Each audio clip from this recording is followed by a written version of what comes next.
ভাই ফেসবুকের মধ্যে সুমি, দীপঙ্কর এবং কোয়েল নামে যে তিনটে জন্তু জন্মাইছে এবং ঘুরঘুর করে বেড়াচ্ছে, বিশ্বাস করো ভাই, সহ্য করতে পারতেছি না। মানে সত্যি কথা, লিটারালি সহ্য করতে পারতেছি না।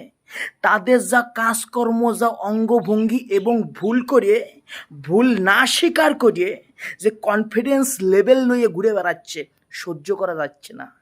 আবার সকালবেলা ঘুমেতে উঠে দেখলাম যে ওই দীপঙ্কর তার আগের যে বউ ছিল তারেও চুমোচ্ছে, আর নতুন যে একখান হাঙ্কিরির সঙ্গে প্রেম প্রীত করে রটর পটর করে বিয়ে করছে তারেও চুমোচ্ছে। মানে এদের অঙ্গভঙ্গি দেখে সত্যিই মনে হচ্ছে যে ভাদ্র মাস চলিয়াইছে। কুত্তো যেরকম ভাদ্র মাসে এর হুগা মারে, ওর হুগা মারে, ওর হুগা মারে, দীপঙ্করও ঠিক একই কাম করতেছে। একবার সুমির হুগা মারতেছে, একবার কোয়েলের হুগা মারতেছে, একবার সুমির হুগা মারতেছে, একবার কোয়েলের হুগা মারতেছে। মানে এরা তিনজন একদম ভাদ্র মাসের কুত্তর ভূমিকা পালন করতেছে। জাউরার পুতগুলো একেবারে কুত্তর লেভেল ক্রস করে গেছে।